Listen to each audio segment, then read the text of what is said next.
que la chose la plus incroyable s'est produite à la Mecque, l'une des villes les plus saintes du monde. La Mecque, l'une des villes les plus saintes de l'islam, qui disparaît sous l'effet des inondations. De l'islam, qui est en train de disparaître sous les inondations qui ont ravagé l'Arabie Saoudite. 7. La ville est au centre de tempêtes inattendues. Tempêtes inattendues. Mais il n'y a pas que la pluie. Il se passe des événements à couper le souffle. À couper le souffle et à choquer les fidèles. La ville a attiré l'attention du monde entier dans cette vidéo. Dans cette vidéo, nous allons explorer ce que cela pourrait être. S'agit-il d'une nouvelle catastrophe naturelle ou de la colère de Dieu? Ou de la colère de Dieu, est-ce vraiment le cas? Ce qui se passe, c'est que l'herbe est quelque chose de profond. Ou même prophétique, nous le découvrirons dans les prochaines minutes. Dans les prochaines minutes. Imaginez ce lieu. Un endroit très important pour de nombreuses personnes, appelées Miko. Où les gens viennent pour se sentir spéciaux. Connectés à quelque chose de grand. Soudain, il y a quelque chose de rêve à chaud. Quelque chose d'étrange sans prévenir. Une grande quantité d'eau apparaît. Comme s'il s'agissait d'une énorme piscine qui venait d'apparaître. De nulle part. C'est très étrange parce que Mekapant au final est un lieu sacré pour de nombreuses personnes qui s'y rendent pour de paix et de réconfort. Cette eau affecte non seulement sur les rues et les bâtiments de la Mecque mais aussi sur le cœur des personnes qui s'y rendent. Imaginez qu'1 million de personnes s'y rendent pour se sentir et trouvent soudain de l'eau partout. C'est comme si l'eau jouait en filaments et que l'endroit où elle a décidé de se montrer était la Mecque. Et que l'endroit où elle avait décidé de se montrer était la Messa. Et ce n'est pas. La Mecque n'est pas la seule à être confrontée à ce problème. Le pays tout entier où se trouve le Messa. L'Arabie Saoudite est également confrontée à ce problème. L'Arabie Saoudite essaie de savoir quoi faire de ce nombre d'eau comme s'il s'agissait d'une grande surprise et de l'eau, comme s'il s'agissait d'une grande surprise, et essaie de déterminer ce qu'il faut faire ensuite. Vous pouvez voir sur les images que les rues sont pleines d'eau. Les lieux consacrés tentent de rester au sec, comme si l'eau essayait d'envahir les lieux où les gens viennent pour se sentir liés à ce que l'herbe contient. C'est énorme. Ainsi, même si le Mekpanto est un endroit très spécial, parfois même là, des choses étranges s'y produisent aussi. Tout le monde en parle, essayant de comprendre comment une telle chose peut se produire dans un endroit si important pour tant de gens veulent comprendre comment c'est arrivé. Nous ne nous contentons pas d'observer, mais nous enquêtons pour découvrir ce qui a causé cette intrigante inondation. Il ne s'agit pas seulement de voir ce qui s'est passé, mais aussi de découvrir pourquoi, s'il y a une raison pour laquelle cette inondation a tant changé dans la Mecque où l'on vient prier et se sentir proche de quelque chose d'important. Les structures spéciales et importantes ont été touchées et les communautés se sentent tiraillées. L'autre nature est en colère et l'Arabie Saoudite. L'Arabie Saoudite, que nous considérons généralement comme un endroit aride et chaud, peut désormais raconter une nouvelle histoire. Raconter une nouvelle histoire. Le mystérieux. La météo a fait des ravages parmi les pèlerins. Les écoles ont été fermées et le paysage transformé en un lieu de pèlerinage. Un spectacle a coupé le souffle. Captivant raconte comment une tempête inattendue s'est abattue sur la Mecque et a transformé le paysage en un spectacle à couper le souffle. Une tempête inattendue s'est abattue sur la Mecque et ce qu'elle pourrait signifier pour les temps modernes. Image capturée par une chaîne de télévision en ligne. Des vidéos montrent des pèlerins dansant. Une danse intrigante autour de la mystérieuse Cuba noire. Là où les musulmans dirigent leurs prières dans une tentative désespérée d'échapper à l'emprise humide et glissante. La pluie a fait des ravages et il est temps d'y remédier. Pour ajouter un peu d'électricité à la narration, un éclair intrépide a frappé le ciel, frappant le célèbre Tel Aviv. Les tempêtes se sont avérées féroces dans l'intrigante. La région écarlate, la vitesse des vents a dépassé 80 km/h en une journée. La Mecque a connu un déluge céleste de 45 mm presque. 2 pouces de pantoufles, remarquable cascade d'eau en si peu de temps. Les rues se sont transformées en rivières. Les rues se sont transformées en rivières, forçant les habitants à se mettre à l'abri et à abandonner toute idée de conduire. À se mettre à l'abri et à abandonner toute idée de conduire. Cette tempête inoubliable nous rappelle un événement marquant de l'histoire de l'Europe. D'un événement marquant de 2015 lorsque, pendant la tempête, une grue s'est effondrée sur une grande mosquée. D'une grande mosquée lorsqu'une grue s'est effondrée sur la mosquée, laissant des cicatrices et des blessures. Des cicatrices et des blessures. Cependant, cette fois-ci, le destin a souri différemment et après la fureur des tempêtes. Pas de blessures ou d'accidents graves. Il n'y a pas eu de blessures ou d'accidents graves. Un retournement de situation réconfortant au milieu de la tempête. De la tempête, soulignant la résistance de l'ivraie. Face aux caprices de la météo, après cela, les choses sont allées un peu mieux. Les choses se sont un peu améliorées. Mais les gens étaient encore. Les experts ont dit que dans cette région, d'autres parties de l'ouest de l'Arabie Saoudite ont été touchées. D'autres parties de l'ouest de l'Arabie Saoudite. De l'ouest de l'Arabie Saoudite pourraient connaître davantage de pluie, de vents et d'orages. Orage, ce qui a conduit le gouvernement de la région a décidé de fermer certaines écoles pour des raisons de sécurité. Des préoccupations en matière de sécurité. Les personnes qui se trouvaient sur place lorsque l'orage a frappé ont eu très peur. L'orage ont eu très peur.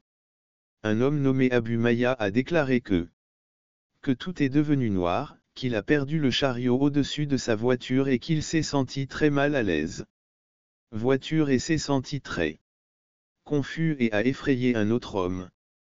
Mohamed a déclaré que les scènes autour de la grande mosquée étaient terrifiantes. Un autre homme, Joseph, a mentionné que, bien qu'à la Mecque au mois d'août, il y a souvent des vents forts. Au mois d'août, il y a souvent des vents violents. La tempête était la plus forte qu'il ait jamais vue.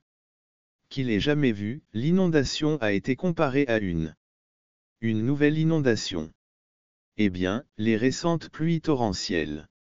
De pluies torrentielles à la Mecque pourraient rappeler d'anciens événements anciens relatés dans la Bible. La grande inondation à l'époque de Noé, comme le déluge de Noé. Cet événement a terrifié les gens, soulevant des questions sur le châtiment divin et sur les conséquences de l'inondation. Des questions sur le châtiment divin et d'avertissement, avec une seule question à l'esprit de chacun. Les gens ont appris comment à l'époque, mais ils ont aussi appris que les eaux s'étaient retirées et qu'il n'y avait plus de danger. Que les eaux s'étaient retirées et que l'on pouvait quitter l'arche en toute sécurité. De quitter l'arche. La réponse à cette question est liée à l'homme bleu qui revint avec un rameau d'olivier. Un rameau d'olivier.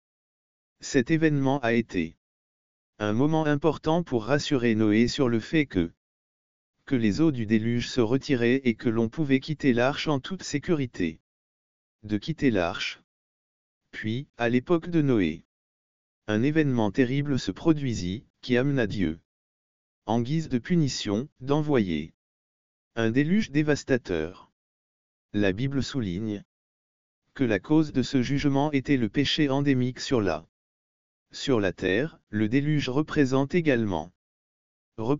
un jugement futur que Dieu peut sur la terre entière en fonction des les conditions actuelles. À la Mecque, le déluge a été le moyen pour Dieu de relancer la création en empêchant la fin de toute vie sur le déluge est un acte qui peut être considéré comme le déluge, un acte que l'on peut considérer comme la fin de toute vie sur terre.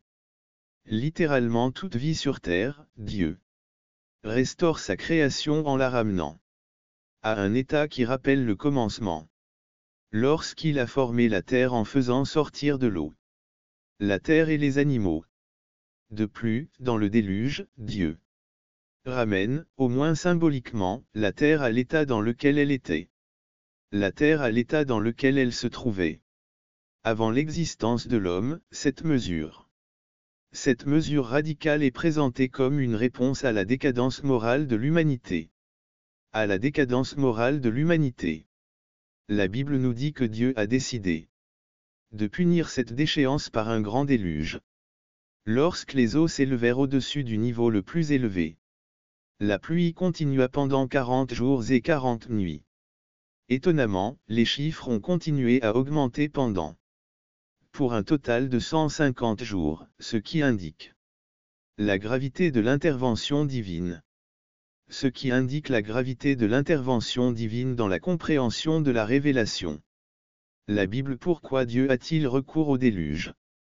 Le déluge comme moyen de punition. Le récit biblique de la Genèse 61 fournit. Dieu regarda la terre et vit qu'elle était dispersée sur un ponton. Et vit qu'elle était dispersée ponton, ce qui est en contraste frappant avec la déclaration originale des dieux dans la Genèse. La déclaration originale des dieux dans la Genèse 131 où, après la création de la terre, Dieu vit tout ce qu'il avait créé et c'était très. Le changement abrupt de la perspective de Dieu est remarquable. De Dieu est remarquable si vous réfléchissez à ce récit biblique. Il est important de garder à l'esprit qu'en 10 générations depuis Adam, l'humanité a été plongée dans la méchanceté, le mal, la violence et la corruption.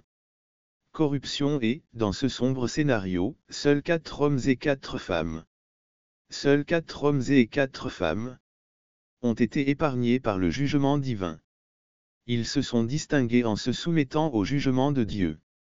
Le péché omniprésent qui a englouti le reste de l'humanité. Le reste de l'humanité d'ailleurs dans le 6e verset de la Genèse. Ce verset de la Genèse contient une révélation émouvante, Dieu s'est repenti de son péché. La révélation que Dieu s'est repenti d'avoir créé l'homme sur terre et qu'il a été profondément troublé. L'homme sur terre a profondément troublé son cœur Pantoufa en réponse à cette troublant, Dieu prend la décision. Décision de prendre des mesures radicales Panto. De détruire toute vie sur terre. Il semblerait que Dieu ait été pris de court par l'ampleur de l'activité humaine. Surpris par l'étendue de l'humanité. Une lecture superficielle pourrait suggérer un Dieu en colère qui veut tout effacer et tout recommencer. D'une ardoise propre et de tout recommencer. De plus, en étant 6-5 et voici, il éclaire le point de vue de Dieu en soulignant que l'homme n'est pas le seul à vouloir faire table rase du passé. Le point de vue de Dieu en soulignant l'extrême dépravation de l'humanité. L'extrême dépravation des hommes et en constatant que tous les penchants de leur cœur étaient orientés vers le mal. Face à cette réalité inquiétante, Dieu a décidé d'effacer l'humanité de la surface de la terre. Des expressions similaires sont répétées dans les chapitres 6, entre 11 et 13 de la Genèse, soulignant une fois de plus la gravité de la situation. Entre 11 et 13, soulignant une fois de plus la gravité de la situation.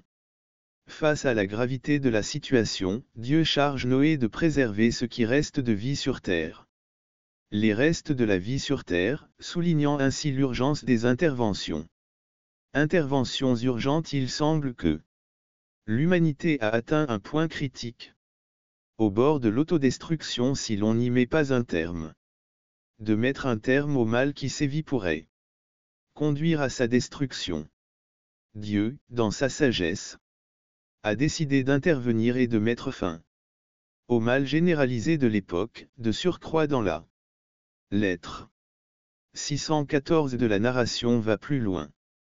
Il fournit des détails importants et des informations sur la décision de Dieu de causer la destruction du monde, de la décision de Dieu de provoquer la destruction du monde, bien que cette histoire puisse sembler fantastique dans Jude 1:6 et selon Pierre 2:4, certaines spéculations ont à voir avec le livre d'Hénoch et les anges déchus. Ces passages disent que ces anges ont été punis, ce qui nous fait à se demander s'il n'y a pas plus dans cette histoire. Il y a plus qu'il n'y paraît dans cette histoire. L'histoire d'Hénoch est prise au sérieux par le pape et Pierre. Ils prennent au sérieux l'histoire d'Hénoch, nous invitant à ne pas la rejeter. Leurs paroles semblent d'emblée s'inspirer du livre d'Hénoch, et nous invitent à ne pas le rejeter. D'Hénoch et nous invite à ne pas la rejeter. Que l'histoire des anges déchus n'est peut-être pas aussi complète que nous le pensons, étant donné que les anges déchus n'ont jamais été aussi nombreux. Plus que nous ne le pensons, étant donné que la cause du déluge pourrait-elle aller au-delà? Le mal humain débridé n'est pas une explication alternative mais une couche supplémentaire à l'histoire de la chute des anges affectant l'humanité. La causalité devient moins évidente. La décision de Dieu de juger et de provoquer le déluge si l'on considère le jugement et le déluge sous cet angle. Si l'on considère le jugement et le déluge sous cet angle, on peut dire que le déluge n'était pas seulement une conséquence de la chute des anges. Nous pouvons dire que le déluge n'était pas seulement, non seulement une purification de la méchanceté humaine mais aussi les anges déchus enchaînés en vue du jugement futur de Dieu. Dans le cadre du jugement de Dieu, le déluge a servi un double objectif. Le déluge a servi un double objectif, purifier la terre et retenir les rebelles. Cependant, Pierre et les Corinthiens ajoutent plus de profondeur en considérant les événements historiques dans les Écritures comme des leçons. Le châtiment de l'humanité sous la forme du déluge devient un exemple pour nous, et les anges déchus sont spécifiquement mentionnés. Les anges déchus sont spécifiquement mentionnés, ce qui est lié au déluge du temps en tant que leçon pour l'humanité. Le déluge du temps comme leçon pour les méchants. Il est évident que Dieu ne punira pas immédiatement toutes les erreurs que nous commettons. Selon la Bible, Dieu ne juge pas immédiatement toutes les erreurs que nous commettons. Dieu n'exécute pas le jugement immédiatement. Cependant, il nous donne des exemples comme ceux que l'on trouve dans le livre de l'Apocalypse, montrant que le châtiment, bien que différé mais certain les deux objectifs jumelés du déluge. La raison pour laquelle le déluge s'est produit à deux raisons principales d'abord assez simples puisqu'elle est mentionnée dans la Bible et dans les villages. Simple, car elle est mentionnée dans la Bible et dans les villages. Les villages à cause du péché de l'humanité, les gens n'ont pas suivi les règles et les choses se sont arrêtées. Les gens n'ont pas suivi les règles et les choses se sont arrêtées. Le mal a atteint le sommet peut-être avec l'aide d'un groupe d'hommes déchus. Avec l'aide d'un groupe d'anges déchus. D'anges de la grâce déchus, mais il y a une autre raison plus profonde. Comme le dit la Bible nous donne l'exemple du déluge. Dieu prend le péché humain. Dieu prend en compte le péché humain, même si le déluge n'a eu lieu qu'une seule fois. Le déluge nous rappelle que le jugement attend pour ceux qui continuent à se rebeller contre leur Créateur. La Bible nous enseigne que les êtres humains sont des êtres spéciaux créés à l'image de Dieu. La Bible nous enseigne que les êtres humains sont des êtres spéciaux créés à l'image de Dieu. À l'image de Dieu, nous devons vivre selon les règles qu'il a établies. Et lorsque nous enfreignons ces règles, une punition s'ensuit. Pourquoi? Parce que Dieu, dans sa sainteté et sa justice, a décidé de punir les méchants et les désobéissants. Nous voyons parfois cette punition dans nos vies, mais le plus grand d'entre eux se produit au jour du jugement dans l'Apocalypse. L'Apocalypse, parlons maintenant du jugement. Dans la Bible, à l'article 20, il est décrit lorsque Dieu regarda les gens qui vivaient sur la terre à l'époque de Noé, il décida que leurs actions méritaient des conséquences, ce qui nous amène à une autre La cause du déluge, pourquoi le déluge s'est-il produit à l'époque de Noé? De l'époque de Noé aux yeux de la Bible? Il est un peu difficile d'y penser. C'est un peu difficile d'y penser. De Dieu. Jésus lui-même s'en est servi comme un exemple en disant qu'il s'agit d'un aperçu de ce que sera le monde avant qu'il ne vienne. Avant qu'il ne vienne établir son royaume. Le déluge a pris les gens par surprise parce qu'ils n'ont pas tenu compte de l'avertissement. Parce qu'ils n'ont pas tenu compte de l'avertissement de Dieu. Jésus l'a exprimé de la manière suivante. Comme au jour de Noé, il en sera de même à l'avènement du Fils de l'homme pantophénalcar. Seuls Noé, ses fils et leurs femmes ont été sauvés du déluge. Sauvés du déluge, tandis que tous les autres étaient menacés de destruction et les tentatives ratées de Satan et le triomphe de Dieu. Satan a essayé de s'aimer à la pagaille. Dans Genèse 3, le verset 15 dit que il essaya par bien des moyens pour empêcher la venue de celui qui devait triompher. Il a tout essayé, comme en Égypte. En faisant se noyer les bébés et ensuite en utilisant différentes personnes pour nuire aux Israélites, il a même essayé très fort. Quand Jésus est né, souviens-toi du plan d'Hérode. Mais voilà, Dieu en avait un autre. Il a épargné sa famille, mais il a aussi épargné sa famille. Malgré les plans sournois de Satan, Dieu a veillé à ce que l'humanité soit sauvée. C'est assuré que l'humanité avait encore un moyen de se sauver. Jésus, Dieu sous forme humaine, était la preuve que l'humanité avait encore un moyen de se sauver. Sous forme humaine était la preuve que les plans de Satan n'ont pas fonctionné. Dieu. Qu'il contrôlait la situation en brisant les stratagèmes de Satan. Les ruses de Satan par sa propre.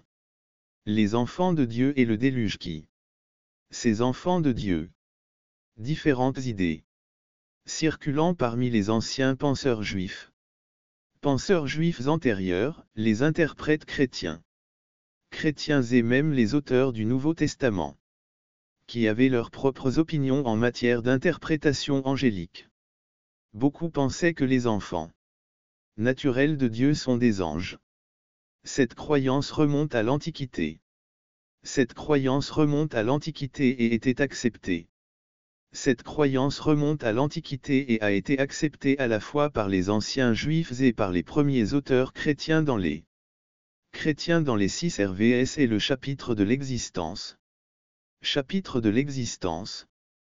Il voyait dans ses enfants les enfants de Dieu, car ils ne pouvaient pas être de simples hommes.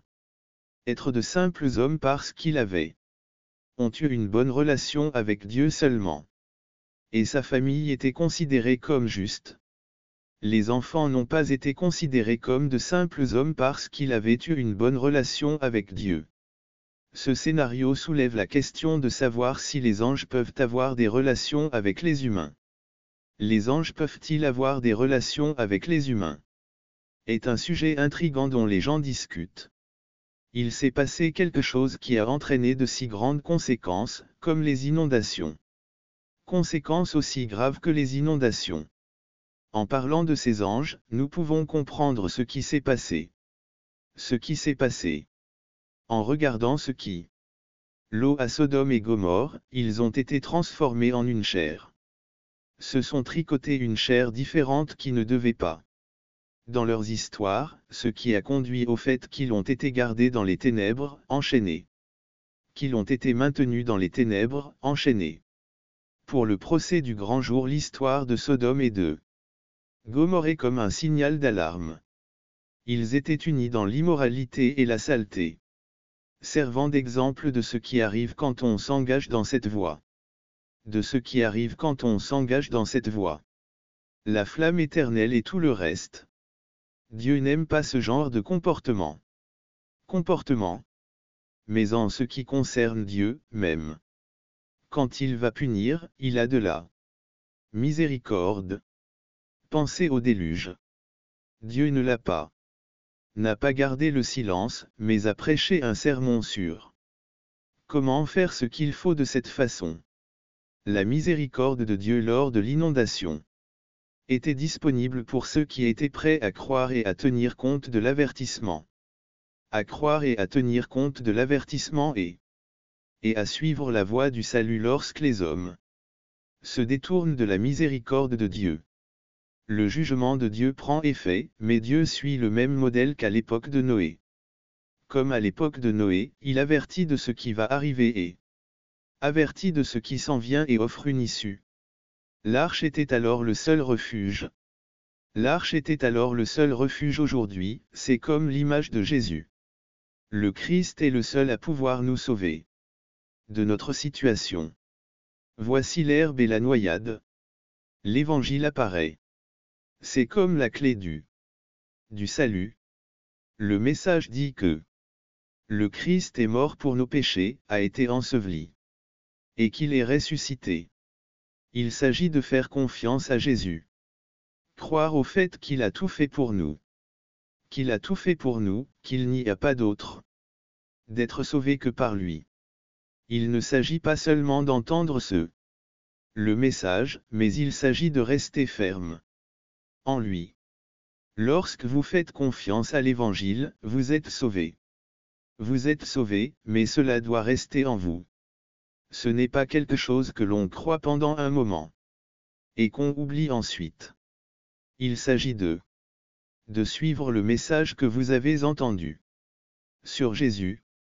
Nous voulons maintenant savoir ce que vous pensez de l'horrible qui a eu lieu à la Mecque. N'hésitez pas à donner votre avis dans le cadre de cette rubrique. N'hésitez pas à laisser votre avis dans les commentaires. Si vous aimez cette vidéo, merci de l'aimer.